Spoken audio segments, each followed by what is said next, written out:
బాలకృష్ణకి బాధ ఏంటంటే ఇప్పటికే చచ్చిపోతున్నాడు బాలకృష్ణ. పవన్ కళ్యాణ్ ఉప ముఖ్యమంత్రిగా హెలికాప్టర్లో విమానాల్లో తిరుగుతాం, వాళ్ళ బావ వంగి నమస్కారాలు పెడతాం, ముఖ్యమంత్రితో సమానంగా జామర్లు ఉన్న కారు, ముందు ఒక 3 పోలీసు కార్లు, వెనక ఒక 10 పోలీసు కార్లు. అసలు మామూలుగా పవన్ కళ్యాణ్ కారు దిగంగానే వాళ్ళ బావ కన్నా ఎక్కువగా ఓ 25 మంది పోలీసులు సఫారీలు వేసుకుని తుపాకులు వచ్చుకుని ఓ 25 మంది పోలీసులు కొత్తలాడిపోతున్నట్టున్నాడు మనోడు. మామూలుగా ఉడుకుతున్న అన్నానికి అడుగుని సెగలేపితే మామూలు పొంగు వచ్చినట్టుగా లోపల మ్యాన్షన్ హౌస్ ఫుల్లుగా. అసలు రాను రాను ఏమైపోతుందంటే ఇట్లాంటి వాళ్ళ మూలంగా బ్యాందీ సారా తాగేప్పుడు పెడతారు గొట్టం ఏంటంటే నోట్లో గొట్టం పెడతారు బ్రీత్ అనలైజర్. ఆ బ్రీత్ అనలైజర్లో అసెంబ్లీ గేట్ కాడ కూడా తలుపు కాడ కూడా పెట్టాల్సిన పరిస్థితి వచ్చేసింది. రాబోయారు ఇక మామూలుగా ఇట్లాంటి వాళ్ళు ఉంటే ఇక అంతే కదా, తప్ప తాగి కళ్ళు నెత్తికెక్కి సైకో అంటాడు. ఎవడు సైకో? బాలకృష్ణ ఎవడు సైకో? సిగ్గు లేకుండా నేను కలవలేదని చెప్తావా? రోజు పురాణాలు నోట్లో ఒల్లివేయటం కాదు, బట్టి పట్టం కాదు. అవి బట్టి పట్టినంత మాత్రాన ఇట్టాగా ఉంటుంది. బట్టి పడితే జీవితం, బట్టి పట్టిన బతుకులు ఇట్టాగా ఉంటాయి. పేరుకేమో బయట మామూలుగా మైకూర్చుకుంటేనేమో వేదాలు ఉపనిషత్తులు అవి మాట్లాడటం అని చెప్పని మనిషిని మందేస్తే ఇది మన తంతు. కామినేని శ్రీనివాస్ చిరంజీవిని పొగుడుతున్నాడు, ఆకాశానికి చెబుతున్నాడు చిరంజీవి ముఖ్యమంత్రిని రంకెలేస్తే జగన్ బయటికి పరిగెత్తుకొచ్చాడు అని ఆకాశాన్ని లేపితే ఈయన ఉండబట్టలేకపోయాడు. లేచిపోయి వెంటనే కామినేని శ్రీనివాస్ గారు సైకో అప్పుడు వచ్చారు కదా సినిమా వాళ్ళు అది ఇదని. సాక్షాత్తు బాలకృష్ణ నాతో ఫోన్లో నాతో మాట్లాడాడే చెప్తున్నా. నాకు జన్మనిచ్చిన నా తల్లిదండ్రుల మీద ప్రమాణం చేస్తున్నా, నువ్వు చేయి నాతో మాట్లాడలేదని చెప్పాను. మీ అమ్మ నాన్న మీద మాటకి చెప్తారు కదా, వాళ్ళ కడుపును పుట్టి ఈ రకమైనటువంటి నీచపు మాటల.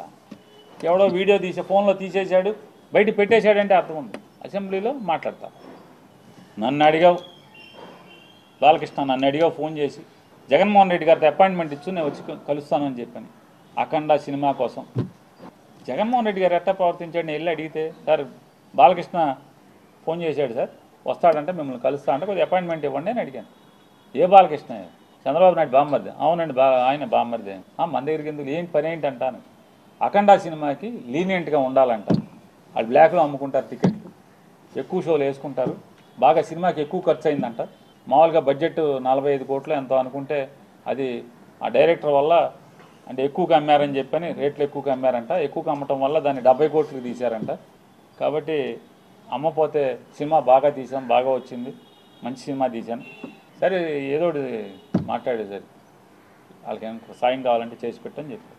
అంత హుందాగా ప్రవర్తించినటువంటి జగన్మోహన్ రెడ్డి గారి గురించి మాట్లాడే భాష. వాళ్ళ తండ్రి గారు ఏం చేశాడు మీకు సాయం తెలీదా? యావజ్జీవ కారాగారం అనుభవించాల్సినోడు కదా, జీవితంలో మర్చిపోతాడు ఎవడన్నా? మనిషి జన్మెత్తినోడు చిన్న సాయం చేస్తే ఎవరు కూడా మర్చిపోరు. అట్లాంటిది కొడుకు సాయం చేశాడే తెలీదా? చేశాడు కదా. అడగంగానే నేను రానన్నాను. ఎవడు రానన్నది? ఎవడు? హాస్పిటల్ బిల్లు కోసం డాక్టర్ హరికృష్ణ ఎవరైతే ఆరోగ్యశ్రీ చూసేవాడు హరికృష్ణతో మాట్లాడలేదు? మా బావ ఉండగానే బిల్లులు ఆగిపోయినాయి, మాకు బిల్లులు ఇప్పించండి అని అడగలేదా? బిల్లులు ఇవ్వలేదా జగన్ గారు? ఏం సైకో మీ బసవతారకం హాస్పిటల్ని ఎప్పుడన్నా ఇబ్బంది పెట్టాడా?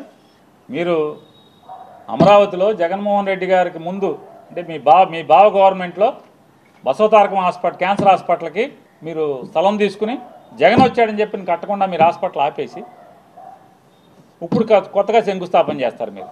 అంటే ఎవడు సైకో? నువ్వో సైకో, జగన్మోహన్ రెడ్డి గారు సైకో బుద్ధులు, సైకో ఆలోచనలు ఎవరి? ఇప్పుడు మీకు చిరంజీవి గారు అంటే పడదు, ఈర్ష్య ఉంది. పవన్ కళ్యాణ్ అంటే ఈర్ష్య ద్వేషాలు ఉన్నాయి. పట్టుకో అలా కూములు చచ్చిపోతున్నారు ఇంకో లోపల. అది మీ బావకే చెప్పుకోవాలి. బావా మనం సపరేట్గా తోసేద్దాం బావ, వీళ్ళని అనవసరం బావా, మనం 164 అలా 21 ఎంతో కదా, మన పనిలో మనం ఉందాం బావానా అని మీ బావకు చెప్పుకోవాలి. ఊరోళ్ళ మీద జగన్ మీద పడి ఆడవటం ఎందుకు?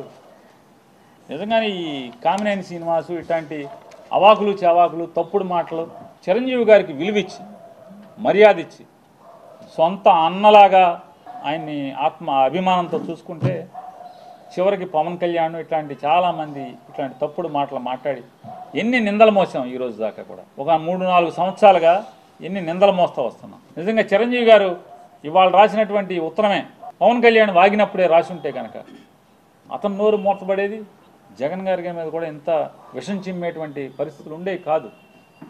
సరే మంచికో చెడుకో చిరంజీవి గారిని కూడా స్వాగతిస్తున్నాను. ఇట్లాంటి దుర్మార్గులు కామినేని శ్రీనివాసు, బాలకృష్ణ లాంటి తప్పుడు మాట్లాడేవాళ్ళు, దుర్మార్గులు, కిరాతకులు, నోళ్లు మూయించేటువంటి మంచి పని ఇవాళకైనా చేశారు చిరంజీవి గారు.